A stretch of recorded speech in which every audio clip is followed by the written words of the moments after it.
We were looking for life, hoping to find microscopic life, and now we're finding entire temple complexes is what appears to be on those images. Well, if it was only one image, you'd say maybe it's just a trick of light, and a trick of light in shadow. But it's not just one image. I want you to see some of the other images that NASA is releasing. When we look at the advanced civilizations on Earth, why did those civilizations collapse? What happened in the past? Is there something that could have happened then that we've forgotten? Or is it possible we can find out-of-place artifacts in other places, maybe like the moon? Well, something very interesting has happened. In the year 2016, so very, very recently, NASA has released its entire archive of lunar images taken of the lunar surface from the Apollo missions all the way from 1961 when they began through 1972. There are things on these images that NASA cannot explain, so they are called anomalous images. Some of them are so anomalous that they have been pixelated out so that we can't really see what they are, but we can still see the pixels. So there's something happening on the moon, and I want you to see some of these images, just a couple of them. I was an amateur archaeologist when I was in college.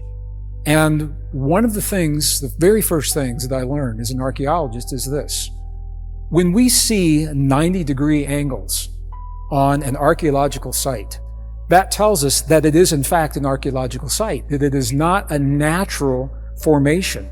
Nature does not erode with wind in 90-degree angles, or nature does not erode through a stream or a river in 90-degree angles. So when you see a 90-degree angle like you're seeing on your screen right now, this is an excavated archaeological site that we're seeing an aerial view, and it's very clear to see the red lines are showing us where that 90-degree angle is. The next image that you're seeing, this is from the surface of the moon, and this is among the images that NASA released. You're seeing on the lower right-hand portion of the screen, you can see what looks like a little cube, and then in the upper right-hand portion, you're seeing what definitely is an enlargement of that cube. Those are definitely 90-degree angles. They are definitely made intentionally. They are not the result of erosion. The question is, what are they doing on the moon? We have been led to believe that the moon is a sterile surface, that there is no life existing on the moon, nor has there ever been. So when we begin to see things like this, and again, these images are from 1961 through 1972, what do they mean?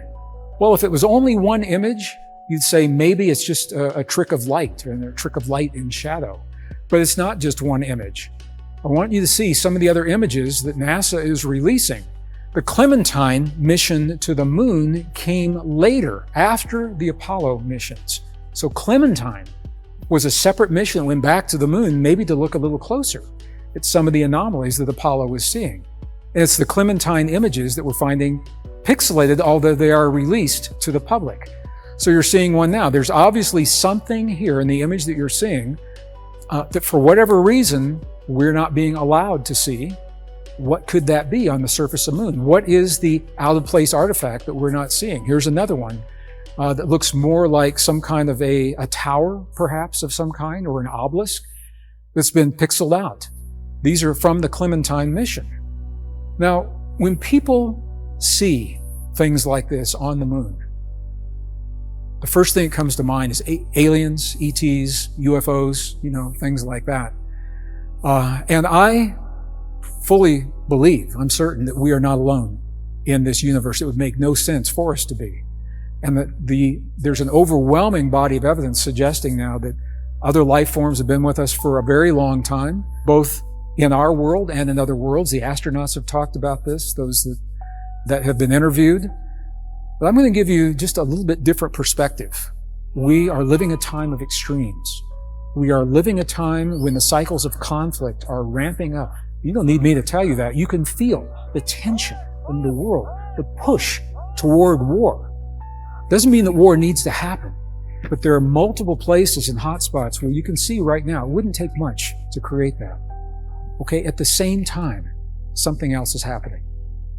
During the Cold War years, there were only two nations that had the money and the technology to go to the moon. It's the former USSR, former Soviet Union, and the former United States of America. And I have to say that because both nations are so broke right now that we're not going back to the moon, at least in the way that we have in the past. But there are other nations that are going to the moon. During the Cold War, even though the former Soviet Union and former United States of America were at war on one level, it was a very civilized war in some respects because there were agreements among scientists on other levels. One of those agreements was that things that were found on the moon, for whatever reason, were not publicly shared among the people of the earth at the time. And I'm not going to say it's right, wrong, good, or bad. There were research programs that said that certain kinds of information could disrupt the fabric of society and overturn religious beliefs. And again, it was another world. This was the 60s and the 70s. But the point is, those agreements were honored, and I think that's one of the reasons we're not seeing some of these images. The nations that are now on their way to the moon, the nations that have the money and the technology and the will to return, were not part of those agreements. China, for example, India, are both on their way to the moon. And both nations have said that when they land on the moon, they will televise to the people of the earth whatever it is that they find live as they find it. Here's why I believe this is important. And this is a place where I'm moving beyond peer-reviewed science. I'm sharing with you my perspective, my sense, my belief. When we find those out-of-place artifacts on the moon, when we find archaeological remnants of intentional civilization in a place where we used to be hoping to find microbes, we were looking for life, hoping to find microscopic life, and now we're finding entire temple complexes, is what appears to be on those images. When we find those, my sense is that we're going to discover something that could be the most powerful, the most unifying experience the people, our global family, the people of Earth could ever have. Because my sense is that when we go into those ancient sites, we're going to find the hieroglyphs on the walls. We're going to find writing in languages that we already know. In the original languages called root languages of the earth: Hebrew, Sanskrit, cuneiform, Arabic. And the reason we're finding them there is because those sites are not necessarily alien ET UFO sites. I believe they are sites that were developed by us from another cycle of another civilization. When we worked together as a family on this planet, when we cooperated and achieved great and beautiful things. And my question is, if we were able to do things like that in the past, how much further could we go if we did the same thing right now with what we know today? Here's the beauty. Here we are on the verge of war at a time when the cycles are converging, creating the tension in a time of extremes. And at exactly that time, we may find the evidence of us from another time that has the power to unify us rather than divide us. And I think we're going to see that very soon in our lifetimes. So what would that mean? What would it mean if we found something like that? And when we look at the advanced civilizations on Earth, why did those civilizations collapse? What happened in the past? Is there something that could have happened then that we've forgotten?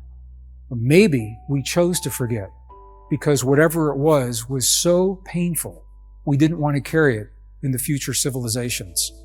Well, I want to share with you another out-of-place artifact, an ancient clue that is happening in what is now Pakistan.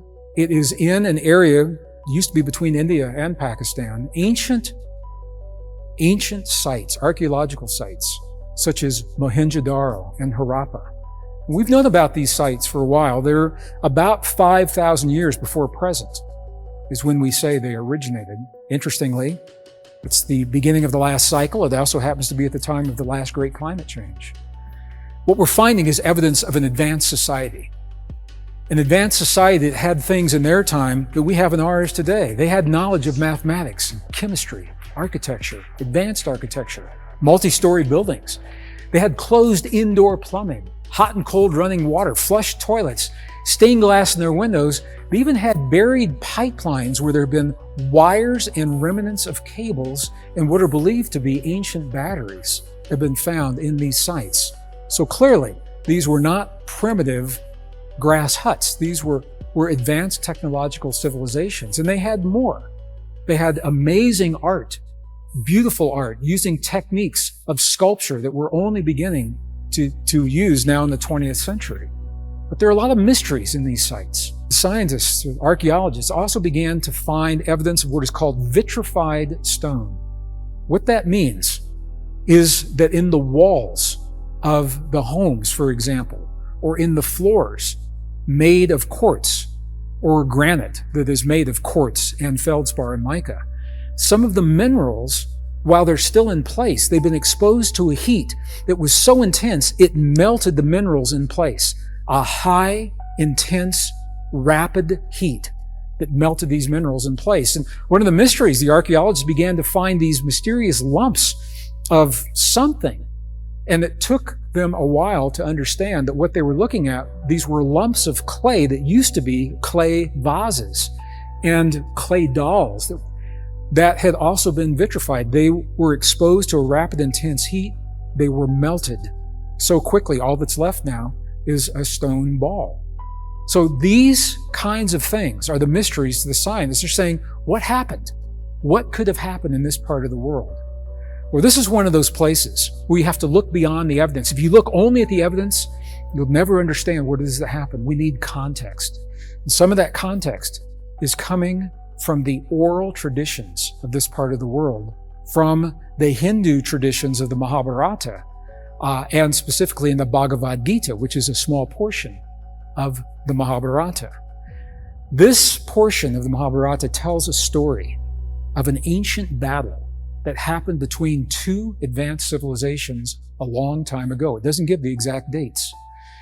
And as these two civilizations clashed, one of them began to lose the battle, and they resorted to using a weapon that had never been used before, a technology that had never been used before. And they wrote about what the effects of this weapon were in a way that made no sense until the 20th century, because we had nothing to compare it to. What could have been seen in the eyes of the people living in Mohenjo-Daro 5,000 years ago to prompt them to describe something that made no sense until the 20th century? Does Mohenjo-Daro offer evidence of the unthinkable? And this is a question that scientists are asking themselves right now. If you enjoyed this, make sure to watch the next video on AwakenZone. Don't forget to subscribe and hit the notification bell, but you won't want to miss what's coming next.